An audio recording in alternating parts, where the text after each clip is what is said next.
When the Baal Shem Tov was a young boy, he would spend a lot of time in the forest. The Baal Shem Tov had been orphaned at a young age from his parents, and so he was kind of a free spirit.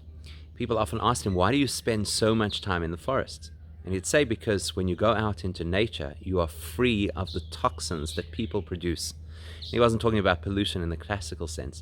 He was talking about negative energy, the way that people speak, and so on. When you go into the forest, when you go into nature, it's more aligned with the world as Hashem intended it.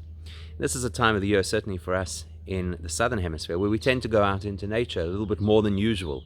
And we marvel at the mountains and the ocean, the rivers, the waterfalls, whatever it is that we encounter. It's a great reset button for us. I mean, the reason we do it is ostensibly because we need to catch our breath, we need to rejuvenate, we need to be able to come back to the new year with new energy. The truth of the matter is, it's an opportunity for us to remember that the toxins of the world that we live in, the built-up world, are not just about the way people treat each other. It's very much about how we think that we're in control. We create these great urban structures that convince us that we have the power.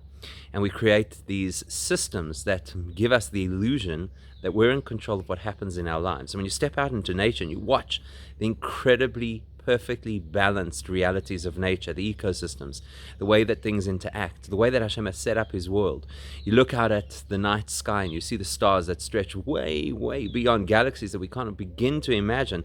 It reminds us we're not such big deals. We're actually these tiny specks in Hashem's magnificent creation. And while that is a humbling thought on the one hand, it's also an empowering thought on the other hand, because it reminds us that Hashem has a system that works and that he is in control.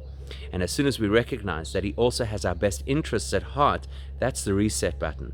That's what helps us to appreciate that life is not random and not out of control. It's being designed and directed by Hashem at all times with our benefit in mind. Have a wonderful day. Stay safe and stay sane.